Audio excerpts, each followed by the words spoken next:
రెడ్డిగా ANN news కథనానికి స్పందన లభించింది. బేలి మండలంలో పలు గ్రామాల్లో గత 2 రోజుల నుంచి లంపీ స్కిన్ వ్యాధి రోజుకు వ్యాప్తి చెందుతుందని ఏఎన్ఎన్ వరుస కథనాల ప్రచారం చేస్తుంది. దీంతో పశువైద్య అధికారులు స్పందించి గురువారం మండలంలోని సిర్పన్న గ్రామంలో ఉచిత పశువైద్య శిబిరాన్ని ప్రారంభించారు.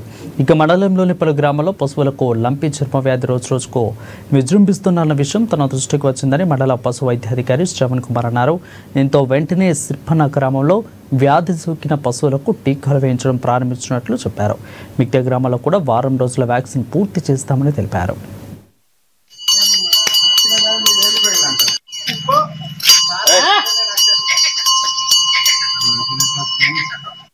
ఎల్ఎస్డి వ్యాక్సినేషన్ ను బేలా మండల్లో నిర్వహిస్తున్నాం. ప్రతిరోజు ఒక గ్రామం మేము నిర్ణయించి ఆ విలేజ్ వాళ్లకు తెలిపి వ్యాక్సినేషన్ చేయడం జరుగుతుంది. ఈ విధంగా రానున్న 7 రోజులలో లేక 10 రోజులలో మొత్తం బేలా మండల్ మొత్తం వ్యాక్సినేషన్ చేస్తాం. అందుబాటులో వ్యాక్సిన్ మొత్తం అందుబాటులో ఉంది. వ్యాక్సిన్ చేస్తాం. ఎల్ఎస్డి వ్యాక్సినేషన్ ను బేలా మండల్లో నిర్వహిస్తున్నాం.